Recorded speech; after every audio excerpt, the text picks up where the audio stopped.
Welcome to Driven to Create, the podcast that explores the journeys of those who can't help but bring their ideas to life. Now, today's episode is called The Impending Death of Expertise. And yeah, I know, I went a little overboard on the title. But it does beg the question, is expertise dying in the age of AI? Or will it die in the next couple of years?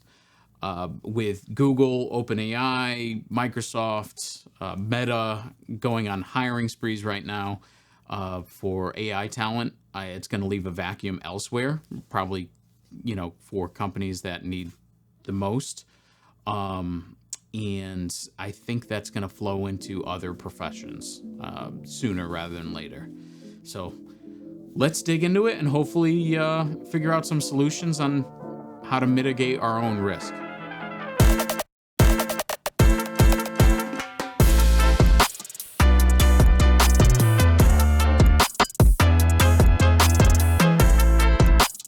Okay, so let's get into it. It's no secret that AI drops the skill floor. Things are so much easier these days than they were in the past. When the first time I opened Photoshop, God, it was in high school. So probably 2002, 2003. And it was like Photoshop 5 or something. And I wanted to photo bash a Volkswagen Corrado with a Volkswagen Golf. And that was my first introduction to the pen tool. I had to outline every single little thing. Now all you have to do is press one button in Photoshop to remove the background. So I think, one of the problems with this is that it's not going to expose people to the underlying foundation of what is happening. They're just going to know how to press a button. So my fear is that people are going to go from becoming craftsmen to operators. And that's going to lift up the performance ceiling for everybody. So whatever you end up doing over the next couple of years, if you're a videographer and you used to bill yourself as high quality and stuff like that, that's all going to be assumed. Good quality is a few years ago, I said, in 3 years, good quality is going to be assumed. And, everyone's like, oh, okay, maybe. But I think we're seeing it happen right now. So that's going to force people to focus on being unique. What is the story? Is it resonating with people? Is this video making money? So not even just videos, but products in general. It needs to stick out in a sea of just good enough. Just like iPhone made everyone a photographer, iPhone and Instagram made everyone a photographer, the same is coming for code, design, legal docs, everything. Right now, anyone can do that stuff with mild technical skill. By next year, you're not going to need any technical skill to build an app. You're just going to build it. So, that's where the industry's heading. And I think as a result of that, we're heading towards the Dunning-Kruger danger zone. The Dunning-Kruger effect is basically you think you're better than what you are. And it's easy to feel that way when you use ChatGPT and you're like, I'm a prompting genius and I got all this information. But understanding how to use a tool does not mean you understand why to use a tool or why to make a particular decision within a process. So, Joey Korenman from School of Motion, he said this a few years back, and I think that was one of the main motivations of why I signed up for a couple of their classes for fun. I had already been designing for 12 years at that point or whatever, and I was like, I could still get something from this class because he's insightful. But what he said was taking tutorials taking tutorials for Photoshop doesn't make you a good designer. It makes you good at Photoshop. And that hit me so hard. And that's the thing. I think, we're gonna need to really think about the underlying aspect of what we're trying to do and taking a more foundational approach to how we do it. So AI is going to automate the process. It's going to make things a lot faster, but it does not get rid of the traditional process for either creating or refining something. So if you're in video and you do the typical production process, the only difference with AI is that it's going to speed things up. Maybe instead of a live action shoot, you could generate footage. Maybe instead of writing a script, you can do this. Maybe instead of doing scheduling and call sheets, you'll have the AI do that. But the thing is, you still need to approach it from a process point of view, where you're starting with a creative brief, you're defining what you want your outcomes to be, who's your audience, what kind of deliverables you're looking for, things like that, and then building into the thing. You don't just jump into the script without knowing who you're talking to. You need to do this preliminary planning in order to really have a target to hit, because otherwise you're just spraying and praying, and it's becoming more and more important the more everyone uses ChatGPT to have critical thinking. So when you're approaching ChatGPT, whether you're making an app or you're making a video creative brief, with an app, create a project plan, create a system architecture, like figure out what your app's going to look like, rather than just letting it set free to make whatever it thinks you want. Because you're going to have a hell of a time trying to debug that later. So we're definitely spoiled right now. We're going to be more spoiled soon. But we also need to assess the risks of this and what we're giving up in order to reach that comfort level, because comfort does breed complacency. And, at the beginning of my career, it was kind of uncommon to be a generalist. A lot of my peers were all specialists. They did one job. They did really well. I mean, I remember back in the day, there were editors that used to boast about not knowing how to use Photoshop because they were a true editor. And I'm like, man, what a load of bullshit, huh? Because from the 2012s on, it's been guiding us towards T-shaped talent. People deep in one expertise, broad across the board, big tool set that they can use. But that comes at a cost, because now everything's super crowded. Shallow expertise or shallow knowledge is crowded. It's a dime a dozen at this point. True depth is becoming more and more scarce. So if somebody's a master at one thing, they're going to command a high value in the next 2 to 3 years. So I predict that there's going to be a split. You're going to get the specialists that either become indie builders, they productize their craft, they have AI help them, they have a deep mastery on a specific subject that no one else has. They're going to make a load of cash. And big company insiders. So like, even if they're freelancers now, entrepreneurs now, they might find themselves working for these big companies soon. They're going to continue to gobble up any expert they can find, because that is the missing link between AI, is nuance. And, masters know nuance. Like, they've been through it. They know all the edge cases, stuff like that. They're going to be wooed with cushy salaries. And then everyone in between, and I think this is kind of like a microcosm of the middle class right now, but everyone in between is going to be a prompt engineer, or, bill themselves as something like that, or like, we could teach you how to use this AI software, rather than understanding the fundamental concepts. Or they're going to be a drifter. They're going to float around between jobs and jobs based on their generalist expertise, or their generalist, I guess you could say that. But they're going to drift between jobs, whoever's going to pay them. It's going to be like the red wedding, for a lot of people in the middle. And then the saturation point comes when the internet is wallpapered with AI content. And we're getting there. Like YouTube has tons of those faceless videos.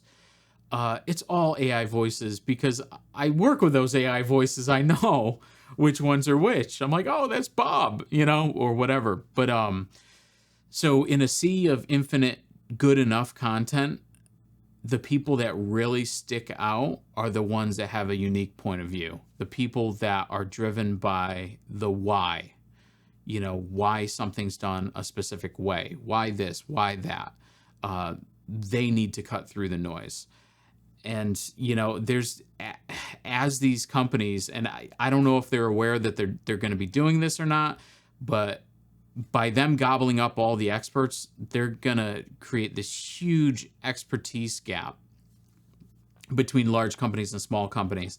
And one of the things that, kind of like serves them right kind of thing, but it sucks for noobs, is that when they start automating away all of these lower level jobs, nobody new coming in gets the fundamentals. So it's, the wages for real experts are going to soar. And like a lot of these companies are going to cut jobs for the lower level people that don't really have a path to like get up to where they need to. It's like, I don't think that the entire world's lazy. I think most people want to work. They want to have value, feel value from making something or doing something. But oftentimes they might feel like they don't have a path to get there, and I think that's why like video games are so popular, because, you can see your skill tree or your path or whatever. Life doesn't really give us that. And it's becoming a little bit less. Well, we had a playbook, but, like in the 50s, but see how that worked out for everyone. But what can we do now? Okay. So if you're part of a big company, invest in learning and development. If you don't have an L&D department, why? What are you thinking? If you don't have training programs, why? Get on it.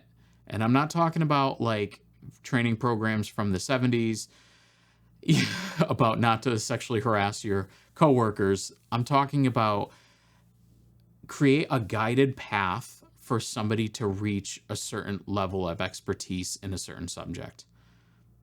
Find ways to create these modular training programs where somebody can see, here I am now, here's where I can go if I do all these things.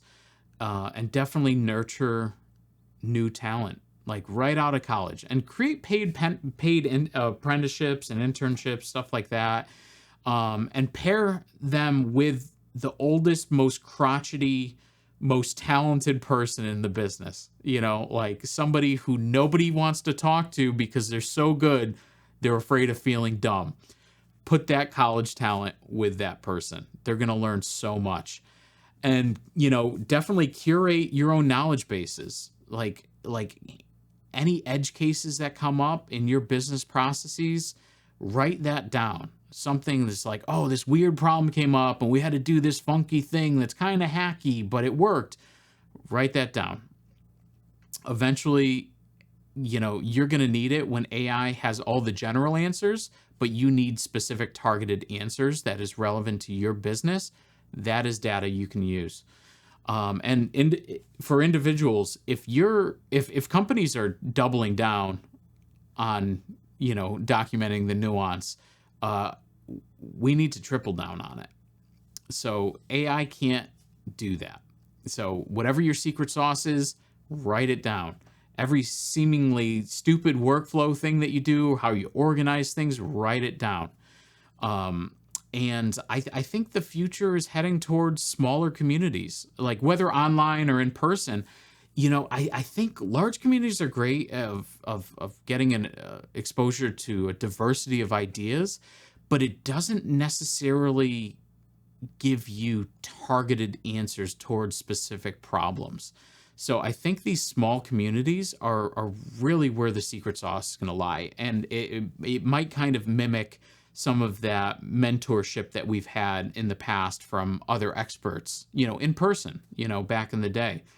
So I think that'll be good. And for the love of God, break stuff. If you're applying an effect in After Effects, like turn that shit to 11.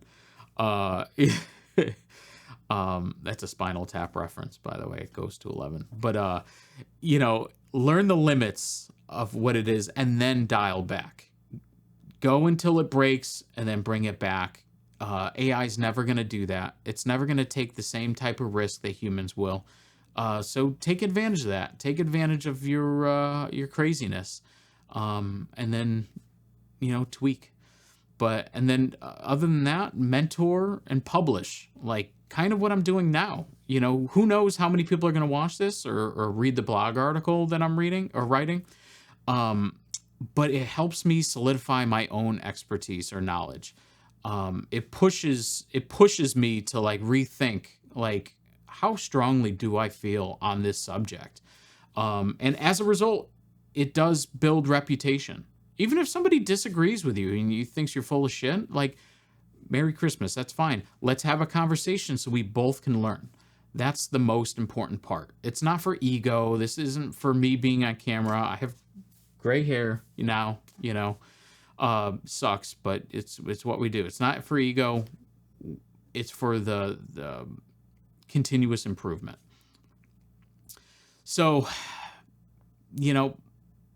I guess we have two choices here. It's like we can either become a specialist or we can team up with one and or continue on the path to generalism, but leverage AI. And if you can take away one thing from this episode, it's AI is not the devil. It is a force multiplier. It's like Kaioken, if you're a Dragon Ball Z fan. It can do a lot of harm to you, but it can, give you so much more power than that you thought you'd never have. So you can either hone in, focus on one specific field and one specific job and just really master it, like becoming a fine artist, not a fine artist, a photographer. You could do that.